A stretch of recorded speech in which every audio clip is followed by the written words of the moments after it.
আচ্ছা, মাঝে মধ্যে হয় না এই কালকে থেকে আমি সব ছেড়ে দিব, কালকে থেকে আমি 5 ওয়াক্ত নামাজ পড়বো, এগুলো বাদ ওগুলো বাদ, ওগুলো হয় না?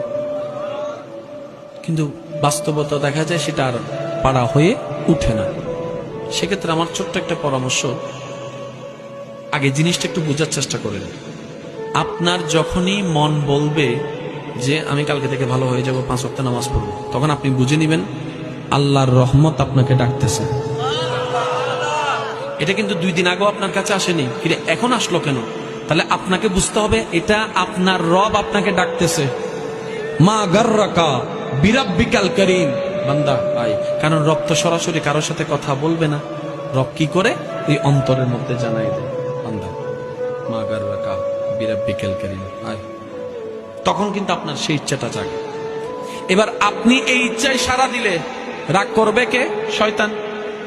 এবার শয়তান এখানে একটা ট্রিক খেলে, যেটা আমরা বোঝার চেষ্টা করি না। শয়তান বলে যে আচ্ছা ঠিক আছে, কালকে থেকে পড়বো আর কি। আপনি বলেন যে হ্যাঁ ঠিক আছে, এই কালকেটা আর আসে না। শয়তান ভালো করে জানে এরে যদি কোন রকম বুলাইয়া কালকে পর্যন্ত বলাইতে পারি, তাহলে কাল আর আমি আসতে দিব না। কারণ এখনের ফিলিং আর কালকে থাকবে না।